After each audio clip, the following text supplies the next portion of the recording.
Hello, നിങ്ങൾക്കെല്ലാവർക്കും Shiny Xavier YouTube പേജിലേക്ക് ഒത്തിരി സ്നേഹത്തോടെ വീണ്ടും സ്വാഗതം. ഇപ്പോൾ 50 നോമ്പൊക്കെ നടന്നുകൊണ്ടിരിക്കുന്ന സമയമായതുകൊണ്ട് തന്നെ എല്ലാവരും ഒരുപാട് വെജിറ്റേറിയൻ ഡിഷസൊക്കെ മാറി മാറി ചോറിൻ്റെ കൂടെ കഴിക്കാനായിട്ട് പരീക്ഷിച്ചുകൊണ്ടിരിക്കുന്ന സമയമായല്ലേ. അപ്പോൾ ഇന്ന് നിങ്ങൾക്ക് വേണ്ടിയിട്ട് ഞാൻ തയ്യാറാക്കി കാണിക്കുന്നത് നല്ലൊരു കത്തിരിക്ക തൈര് കറിയാണ്.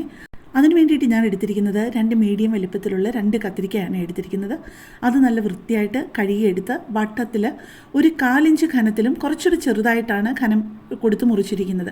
അതിലോട്ട് 1 ടേബിൾ സ്പൂൺ കാശ്മീരി ചില്ലി പൗഡറും 1/4 ടീസ്പൂൺ ലെവലായിട്ട് മഞ്ഞൾപ്പൊടിയും 1/4 ടീസ്പൂൺ ലെവലായിട്ട് ഗരം മസാലയും, അല്ല നിങ്ങൾക്ക് ഗരം മസാലയുടെ ടേസ്റ്റ് ഇച്ചിരി ഇഷ്ടമാണെന്നുണ്ടെങ്കിൽ ഒരു 1/2 ടീസ്പൂൺ വരെ ഇട്ടാലും കുഴപ്പമില്ല കേട്ടോ. പിന്നെ 1 ടീസ്പൂൺ ലെവലായിട്ട് ഉപ്പുപൊടിയും കൂടി ഇട്ടിട്ട് ഒരു 2 ടേബിൾ സ്പൂൺ വെള്ളവും കൂടി ഒഴിച്ചിട്ട് അതിലെല്ലാം നന്നായിട്ടൊന്ന് പുരട്ടി വയ്ക്കുകയാണ്. ഓരോ പീസിൻ്റെയും 2 സൈഡിലും നന്നായിട്ട് അതൊന്ന് പിടിച്ച് കഴിയുമ്പോഴേക്കും ആ അരപ്പുകളൊക്കെ ആ കഷ്ണത്തിലോട്ട് നന്നായിട്ടൊന്ന് പിടിക്കാനായിട്ട് ഒരു 10 മിനിറ്റ് ഒന്ന് റെസ്റ്റ് ചെയ്യാൻ വെക്കണേ. ഇത് വളരെ വേഗം തയ്യാറാക്കാവുന്ന നല്ലൊരു കറിയാണ് കേട്ടോ. ഇത് ചോറിൻ്റെ കൂടെ മാത്രമല്ല, നമുക്ക് ചപ്പാത്തിയുടെ കൂടെയും ഇത് നല്ല ടേസ്റ്റാണ് കഴിക്കാനായിട്ട്. ഇപ്പം ഞാൻ ആ പാനിലോട്ട് എടുത്തിരിക്കുന്നത് 2 ടേബിൾ സ്പൂൺ കോക്കനട്ട് ഓയിലാണ് ആദ്യം ഒഴിച്ചു കൊടുത്തത് കേട്ടോ.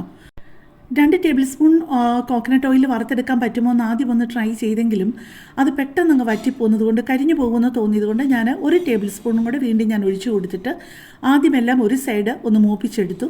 അത് കഴിഞ്ഞിട്ട് രണ്ടാമത്തെ സൈഡ് ഇട്ട് കൊടുത്തു കഴിഞ്ഞിട്ട് കുറച്ച് നേരം ഒന്ന് അടച്ചു വെക്കുകയാണേ.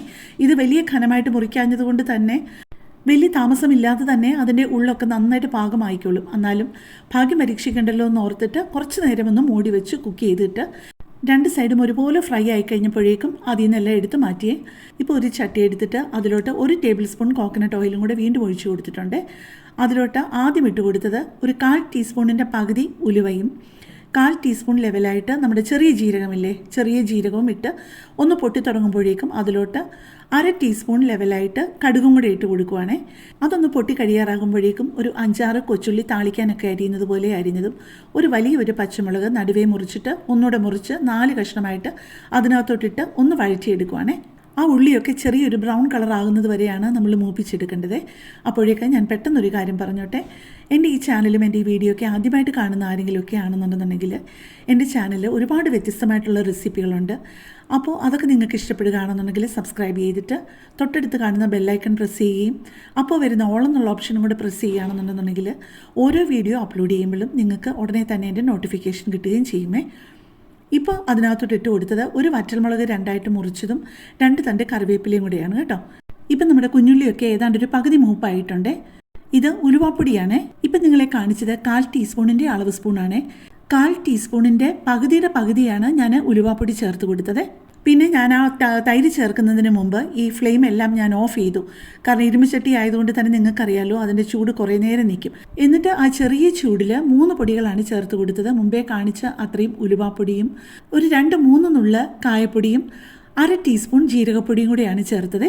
ആ പൊടികളും കൂടെ ഇട്ട് അതിൻ്റെ പച്ചമണം ഒന്ന് മാറിക്കഴിഞ്ഞ് കഴിഞ്ഞിട്ട് ആ ചട്ടി വളരെ ചെറിയ ചൂടിലിരിക്കുമ്പോഴാണ് ഞാൻ തൈര് നന്നായിട്ട് ഉടച്ചത് ചേർത്തത് കേട്ടോ. നല്ല കട്ടി തൈര് ഉടച്ചത് ഒരു 1.5 കപ്പാണ് ചേർത്തത്. പിന്നെ തൈരിൻ്റെ പുളിക്കനുസരിച്ചുള്ള ഉപ്പും ചേർത്ത് കൊടുത്തിട്ടുണ്ട്. പിന്നെ നമ്മൾ ആ കത്തിരിക്ക എല്ലാം ഓരോന്നോരോന്നായിട്ട് പിറക്കിയിട്ട് ചെറുതായിട്ടൊന്ന് ഇളക്കി കൊടുക്കുകയും ചെയ്യാവുള്ളേ. കഷ്ണങ്ങൾ പൊട്ടിപ്പോകുന്ന രീതിയിൽ നിങ്ങൾ കട്ടിയായിട്ട് ഇളക്കി കൊടുക്കരുത് കേട്ടോ.